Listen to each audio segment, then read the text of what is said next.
ये इस ड्रामा का एपिसोड 10 है।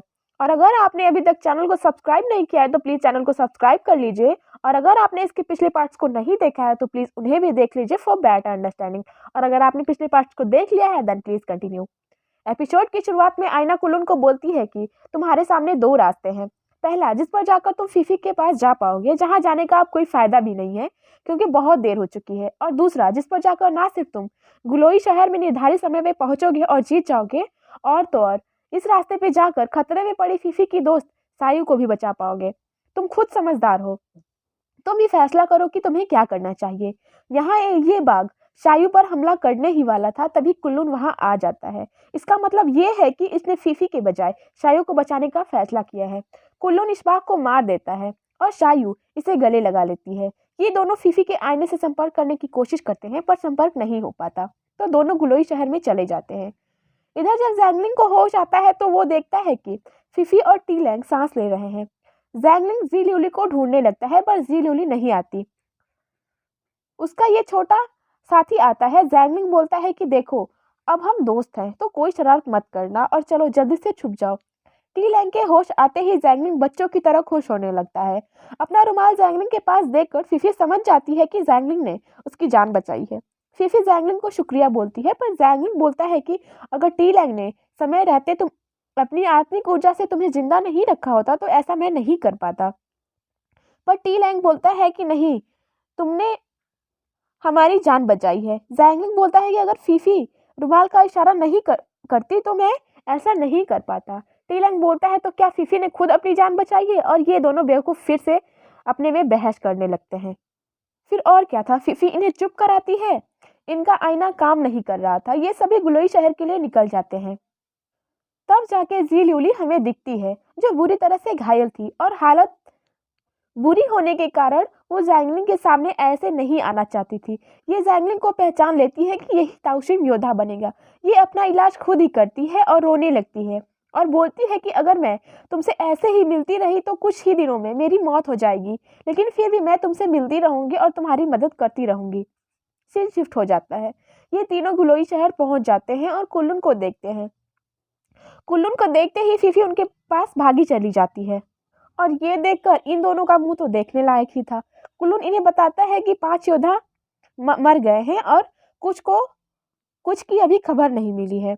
चैंगफेंग की हालत नाजुक है, उसका इलाज चल रहा है, पर जल्द ही इन्हें पता चलता है कि चैंगफेंग इस दुनिया में नहीं रहा। अपने शिष्य की ऐसी हालत देखकर अग्निगुरु के आत्मिक और आंतरिक दर्द का वर्णन नहीं किया जा सकता। चैंगफेंग जैसे हंसमुख और निष्कपट इंसान की ऐसी हालत देखकर किसी को भी भरोसा नहीं हो रहा था कि चैंगफेंग अब उनके बीच नहीं रहा। और जैंगलिंग के साथ तो चैंगफेंग की अलग ही यादें थी। इस ड्रामा का सबसे इमोशनल सीन मुझे यही लगा क्योंकि ये दृश्य योद्धाओं के साथ साथ दर्शकों को भी झकझोर देने वाला था कि तब कैसा लगता है जब कोई अपना और जिसके साथ आपने इतने अच्छे पल बिताए हो वो आपके साथ ना हो। चलिए स्टोरी पे आते हैं। अगले सीन में ये सभी बताते हैं कि हमने जी जान लगाकर युद्ध लड़ा और हम 15 बच आए हैं। और ये वही दानव है जिसने चैंग फैंग को मारा था। ये लोमड़ी इन्हें डांटने लगती है तो ये इनका नाम गुइहो बताते हैं। गुइहो इन पर गरजने लगता है और वो लोमड़ी मतलब बाई चांजी से बोलता है कि मेरी नज़रों में तुम्हारी कोई इज्जत नहीं है। तो ये लोमड़ी बाई चांजी इससे अपना इज्जत करवाना तो अच्छे से जानती थी। ये अपने पूंछ से कुछ जादू सा करती है और गुइहो को अपना पालतू कुत्ता बना लेती है। ये छाया दानव से मिलती है। छाया दानव बोलता है कि मैं तुम जैसों के आदेश का पालन नहीं करूंगा। तब ये लोमड़ी दानव सम्राट की अंगूठी दिखाती है। छाया दानव समझ जाता है कि जरूर इसने छल कपट से ये अंगूठी उनसे ले ली है, फिर भी ये और कर भी क्या सकता था। ये इसे बताता है कि इस समय ये गुलोई शहर में है और योद्धाओं पर कड़ी नजर रख रहा है। संगीत गुरु बोलती है कि हम एक ताउशिम योद्धा के लिए 48 योद्धाओं को नहीं गवा सकते। अगर सारे अच्छे योद्धा ऐसे ही मारे गए तो एक ताओशिम योद्धा क्या कर लेगा।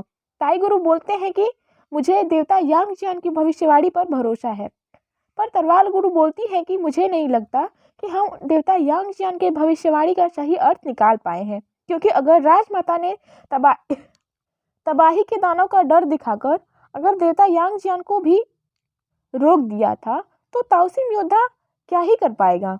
हम कहीं गलती कर रहे हैं। हमें देवता यांग चान की भविष्यवाणी का सही अर्थ निकालना होगा ताकि दुनिया में शांति बनी रहे। सीन शिफ्ट हो जाता है और अगले सीन में इन्हें बताया जाता है कि प्रतियोगिता की दूसरी चुनौती शुरू होती है। इनके नियम इन्हें बता दिए जाते हैं कि छाया दानव अब बस 12 दिनों तक ही जी पाएगा और उससे भी वो ताई पर्वत पहुंच गया था और तो और 5 कुरवों को चकमा देकर वो भाग भी गया था और अब वो तुम सब के बीच गुलोई शहर में छुपा हुआ है। उसे कम मत समझना और इस बार का लोगों का लक्ष्य है अगले 2.5 दिनों के अंदर ताई पर्वत लौट आना और जो इसमें नाकाम होगा वो प्रतियोगिता से बाहर हो जाएगा। टी लैंग आईने की देवी से पूछता है कि उसका आईना चुप क्यों है। आईनों की देवी बताती है कि पहली चुनौती में जब उसने तुम्हारी मदद की तब उसकी शक्ति खत्म हो गई, लेकिन अगर तुम अपने आईने को दोपहर में तपने के लिए रखोगे तो सूरज की रोशनी सोख कर उसकी शक्ति वापस आ जाएगी। युद्ध में मारे गए योद्धाओं का अंतिम संस्कार किया जाता है। अगले सीन में जी ल्यूली अदृश्य होकर जैंगलिंग से मिलने जा रही थी, पर इस लोमड़ी से कौन अदृश्य हो सकता है? ये जी ल्यूली से पूछती है कि वो कहाँ जा रही थी। जी ल्यूली बहाना बनाने लगती है कि वो इंसानी दुनिया देखने जा रही है, पर ये लोमड़ी मतलब बाई चियांजी इससे बोलती है कि चलो मैं तुम्हें दुनिया घुमाती हूँ, और ये बोलकर वो अपने काल कोठरी में ले जाने लगती है। तभी ये शुअर दानव आ जाता है और ये सभी वहां चले आते हैं। ऐसे जी ल्यूली बच जाती है। यहाँ आकर लोमड़ी बाई चियांजी कुछ अजीब सा करती है जो ना इन्हें समझ आता है और ना हमें। लोमड़ी बाई चियांजी जी ल्यूली से बोलती है कि इस बार मैं तुम्हें जाने दे रही हूँ, मगर आगे से तुम मेरी इजाजत के बगैर अगर बाहर गई तो मैं तुम्हें जान से मार दूंगी। जी ल्यूली रोने लगती है तो शुअर दानव इसे आंसू पोंछने के लिए कपड़ा देता है और ये दोनों दोस्त बन जाते हैं। आगे सारे गुरु इकट्ठा होकर बातें करते हैं। ये सब जैंगलिन के पिता देंग दाशुन के बारे में बातें करते हैं कि कैसे उसने फीफी की माँ मतलब ताई गुरु की पत्नी की जान ले ली और इतनी बड़ी सजा के लिए केवल उसे इनके गुरुदेव ने बस गुरुकुल से निष्कासित ही किया, जबकि उसे मतलब जैंग दासुन को मृत्युदंड मिलना चाहिए था। अगले सीन में जैंगलिंग नदी के किनारे खड़ा होकर कुछ सोच रहा था। जब टी लैंग उससे पूछता है कि वो क्या सोच रहा है तो जैंगलिंग बोलता है कि दिल में तरह तरह के ख्याल आ रहे हैं। हमारे 15 योद्धा मारे गए और दानव सेना के 34 मारे गए। सोच रहा हूँ कौन सा दल ज्यादा दुखी होगा इस वक्त। पर टी लैंग बोलता है कि दुश्मन के दुख के बारे में सोचना क्या हमारी जिम्मेदारी है। जैंगलिंग जवाब देता है कि कुदरत के सामने हर जीव एक समान है। स्वर्ग, धरती या पाताल या तीनों ही लोक को ले लो, ये भले एक दूसरे से अलग हैं, लेकिन तीनों में कुदरत का कानून लागू होता है और जैसे हमें दर्द होता है वैसे दानवों को भी दर्द होता है और कोई भी जीवित प्राणी इन भावनाओं से दूर नहीं रह सकता। टी लैंग बोलता है कि पहली चुनौती के बाद तुम बदल गए हो जैंगलिंग।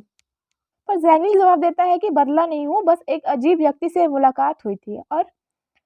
और एज अ ऑडियंस हम समझ जाते हैं कि ये जी ल्यूली के बारे में बात कर रहा है। ये हान भाई फिर से पृथ्वी गुरु के शिष्यों से उलझ जाते हैं, स्पेशली हान यू। वैसे तो ये अपने भाइयों में छोटा है मगर एक नंबर का जिद्दी। अपनी बातों को अपने भाइयों से मनवाना इसका बाएं हाथ का खेल है और किसी की बातों पे ये तुरंत चिढ़ भी जाता है।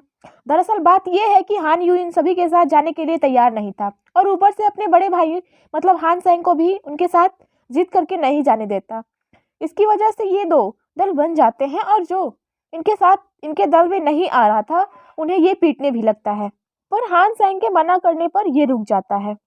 सारे योद्धाओं को लालच देता है कि हम पहाड़ी वाले रास्ते से जाएंगे और इसीलिए हम 1.5 दिन में ही ताई पर्वत पहुंच जाएंगे। ये सुनकर आधे योद्धा इनके साथ जाने के लिए तैयार हो जाते हैं और मी काइंग यू भी इन्हीं के साथ जाने के लिए तैयार हो जाती है। हान सेंग सोचने लगता है कि कैसे हान यू का वक्त से पहले ही जन्म हो गया था और उसकी माँ हान यू को इसकी जिम्मेदारी देकर इस दुनिया से चली गई थी और तब से हान सेंग अपने भाइयों का ध्यान एक माँ की तरह रखता है और उनकी हर जिद को पूरी भी करता है। जब हान यू मी कांग यू को अपने बड़े भाई हान सेंग के साथ देखता है तो उससे बोलता है कि मैं भूला नहीं हूँ कि तुम पूर्व परीक्षा में मेरी जान लेना चाहती थी। पर मी कांग यू जवाब देती है कि मैं उसके लिए माफ़ी मांग चुकी हूँ। पर हान यू तो है ही एक नंबर का जिद्दी और अकड़ू। वो बोलता है कि मैंने तुम्हें माफ़ नहीं किया है। और ये बोलकर वो मी कांग यू को जरा भी भाव नहीं देता और उससे लड़कर वहाँ से चला जाता है। मी कियान क्यू अपने सीने पे पत्थर रखकर एक कीमती पत्थर हान भाइयों को देता है और बोलता है कि जादुई गोले में तुम्हारे मार्ग का चित्र है, इसे रख लो, हमारे पास भी एक है और अगर तुम रास्ता भटक जाओ तो इसकी मदद से तुम रास्ते पे आ सकते हो।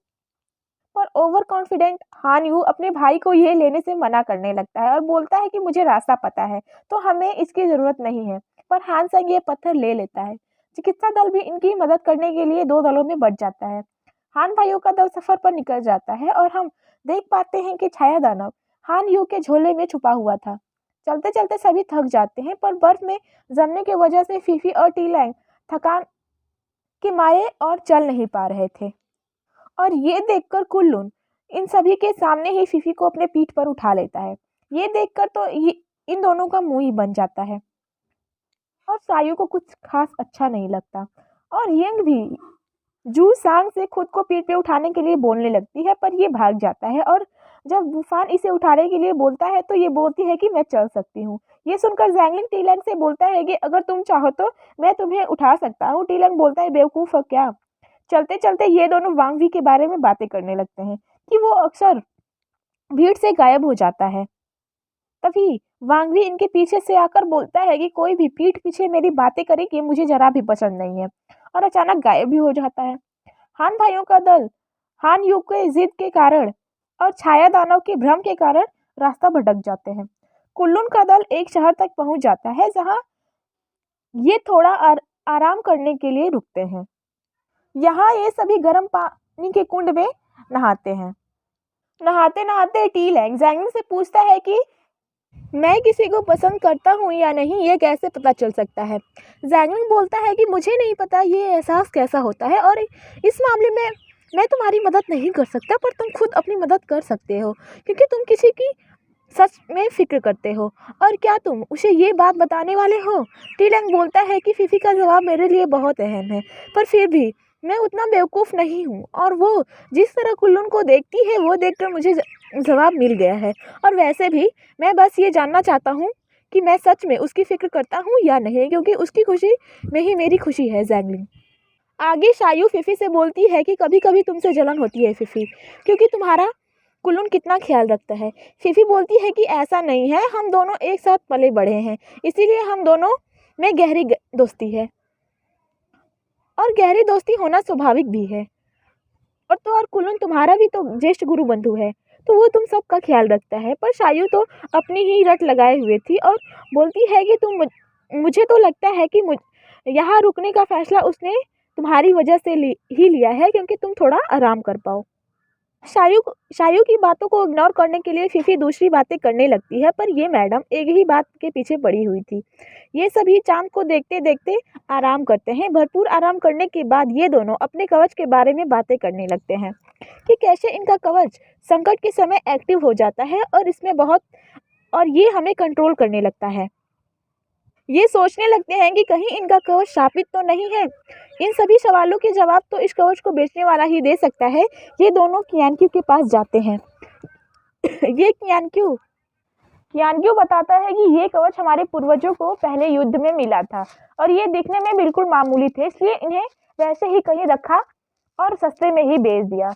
और वैसे भी ऐसे मामूली कवच को कौन खरीदता, इसीलिए टीलैंग इस बारे में मुझे कोई जानकारी नहीं है। टीलैंग इसे बताता है कि कहीं ये कवच शापित तो नहीं है, क्योंकि ये अपने आप लड़ने लगता है और हमें कंट्रोल कर लेता है। और जब हमारी जान खतरे में थी तो इस कवच ने हमें बचाया, पर अब तो उसे याद करके ही हमें डर लग रहा है। ये सुनकर कियानक्यू अपना व्यापारियों वाला पैतरा अपनाने लगता है। वो बोलता है कि अरे मुझे नहीं पता था कि ये कवच जादुई है, और बताओ इसके बारे में। मैंने ये कवच तुम दोनों को कितने में बेचा था? मैं दुगनी कीमत दूंगा, मुझे ये कवच वापस कर दो। और क्या तुम्हें डर नहीं लगता इस कवच से? अच्छा चलो 10 गुना पैसे ले लेना। पर ये सुनकर ये दोनों बोलते हैं कि रहने दो, तुम कितने भी पैसे दो, अब हम इसे तुम्हें वापस नहीं करेंगे, क्योंकि ये हमारे शरीर का अंग बन चुका है और इसने हमारी जान बचाई है। और अगर हम तुम्हें ये कवच वापस कर देंगे तो हमारे लिए ही घाटी का सौदा होगा। हम तो बस जानकारी ले रहे थे। और इधर हान भाइयों का दल रात हो गई थी और रास्ता भटक गए थे। ये छाया दानव के चंगुल में फंस चुके थे, पर हान यू को अभी भी यकीन था कि उसे रास्ता पता है। पर जब ये कियान क्यू का रास्ता बताने वाला वो यंत्र देखने पर इन्हें समझ आ जाता है कि ये रास्ता भटक चुके हैं, तभी छाया दानव इन पर हमला कर देता है। सुबह हो जाती है और इनकी चंद्र आईने तपती धूप के कारण काम करने लगते हैं और इसकी मदद से ये एक दूसरे से संपर्क भी कर पा रहे थे। फिफी टीलैंग से बात करने आती है, पर टीलैंग वहां से अकड़ कर चला जाता है। जैगलिन फिफी से बोलता है कि इसकी बातों का बुरा मत मानना, गर्म पानी के कुंड में नहाने से लगता है कि इसका दिमाग ठिकाने पे नहीं है। तभी आईना इन्हें हान सैंग का संदेश बताती है। जैगलिन टीलैंग से पूछता है कि तुम फिफी से अकड़ के बात क्यों कर रहे थे। टीलैंग बोलता है कि उससे दूर ही मेरे लिए अच्छा है, उससे जितना दूर रहूंगा उतना ही उसके बारे में नहीं सोचूंगा। आईना इन्हें बता देती है कि हान सैंग के दल पर छाया दानव ने हमला किया था और इसी के साथ ये एपिसोड खत्म हो जाता है।